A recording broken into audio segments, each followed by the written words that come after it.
कक्षा 8वीं वाले सभी स्टूडेंट्स के लिए आ चुका है ऐसा पेपर जो कि आपकी एग्ज़ाम में 101% वेरी मोस्ट साबित होगा। आप देख सकते हैं वार्षिक मूल्यांकन परीक्षा पेपर 2025 विज्ञान विषय का पेपर मैं सभी विद्यार्थियों को बताऊंगा। सभी विद्यार्थी वीडियो को अंत तक देखेंगे। और अब हम बढ़ते हैं हमारे प्रश्नों की ओर।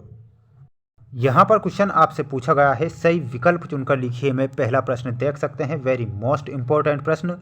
गेहूं, चना तथा मटर की फसल उगाने की समय अवधि कितनी होती है? यानी कि गेहूं, चना और मटर जो फसलें होती है और उनके उगाने की समय अवधि यहाँ पर पूछी गई हैं।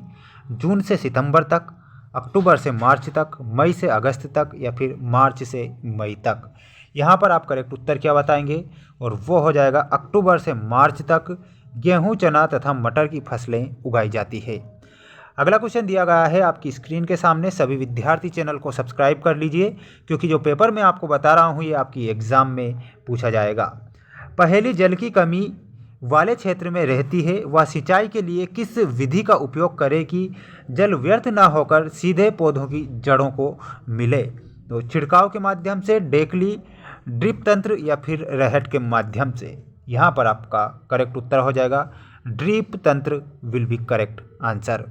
सभी विद्यार्थी जल्दी से चैनल को सब्सक्राइब कर लीजिए क्योंकि जो पेपर मैं बता रहा हूँ ये पेपर आपको कहीं पर भी नहीं बताए जाएंगे।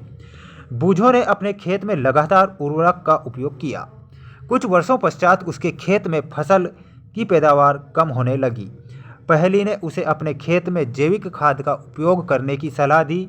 जैविक खाद के बारे में आपको सही कथन अब बताना है। तो यहाँ पर आपका करेक्ट उत्तर हो जाएगा, इसमें मिट्टी की जल धारण क्षमता में वृद्धि होती है। इसमें मित्र जीवाणुओं की संख्या में वृद्धि हो जाती है। ए और बी दोनों ही यहाँ पर सही हो जाएंगे। अगला क्वेश्चन दिया गया है आपकी स्क्रीन के सामने। सभी विद्यार्थी चैनल को सब्सक्राइब कर लीजिए। देखिए क्वेश्चन है, कृषि कार्य में किस यंत्र द्वारा बुआई करने से समय तथा श्रम की बचत होती है? वेरी मोस्ट क्वेश्चन है। यहाँ पर आप बताएंगे और सीडील के माध्यम से। आप सभी ने सीडील देखी है और वो आपका सही हो जाएगा। अगला क्वेश्चन आ गया है, यहाँ पर आपको दिया गया है, एक में है मिट्टी प्लस गोबर की खाद, एक में मिट्टी और यूरिया है और तीसरे में है मिट्टी। अब क्वेश्चन क्या बना है? उपरोक्त चित्र में ABC में चने के बीज को अंकुरित कर लगाया गया है। बताइए किस गमले के पौधे का चना अधिक स्वास्थ्यवर्धक होगा? तो यहाँ पर आप बताएंगे और वो हो जाएगा ऑप्शन नंबर ए, मिट्टी प्लस गोबर की खाद विल बी करेक्ट आंसर। अगला क्वेश्चन आ चुका है आपकी स्क्रीन के सामने। जल्दी से सभी विद्यार्थी वीडियो को लाइक करेंगे। पहला प्रश्न पूछा गया है, रिक्त स्थानों की पूर्ति कीजिए में।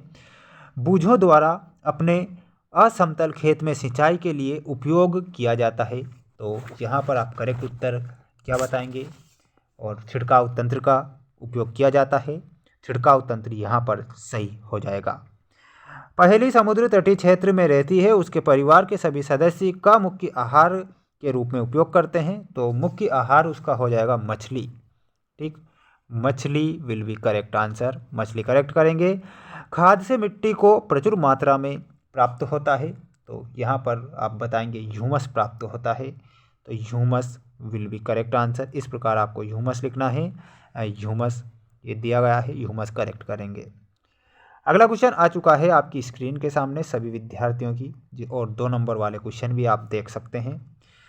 बूझों ने अपने खेत में गेहूं की फसल के साथ साथ अन्य अवांछित पौधों को भी उगते हुए देखा है। इन अवांछित पौधों को हटाने के लिए बूझों का प्रयोग करेगा। तो ये खरपतवार नाशी का प्रयोग करेगा। तो यहाँ पर लिखेंगे खरपतवार नाशी। खरपतवार नाशी सही होगा।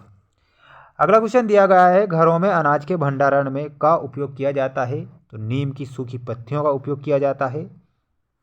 नीम की सूखी पत्तियाँ, नीम की सूखी पत्तियाँ। ठीक, इस प्रकार से आप करेक्ट उत्तर बताएंगे। अगला क्वेश्चन दिया गया है आपकी स्क्रीन के सामने। इन प्रश्नों को आपको स्क्रीनशॉट लेना है। स्क्रीनशॉट के माध्यम से इन प्रश्नों को याद करना है क्योंकि 2 नंबर वाले क्वेश्चन हैं और इनमें से एक क्वेश्चन 100% पूछा जाएगा। ध्यान रखना है, वेरी मोस्ट क्वेश्चन है ये। मिलते हैं नेक्स्ट वीडियो में। चैनल को सब्सक्राइब करना और बेस्ट ऑफ लक। जय हिंद।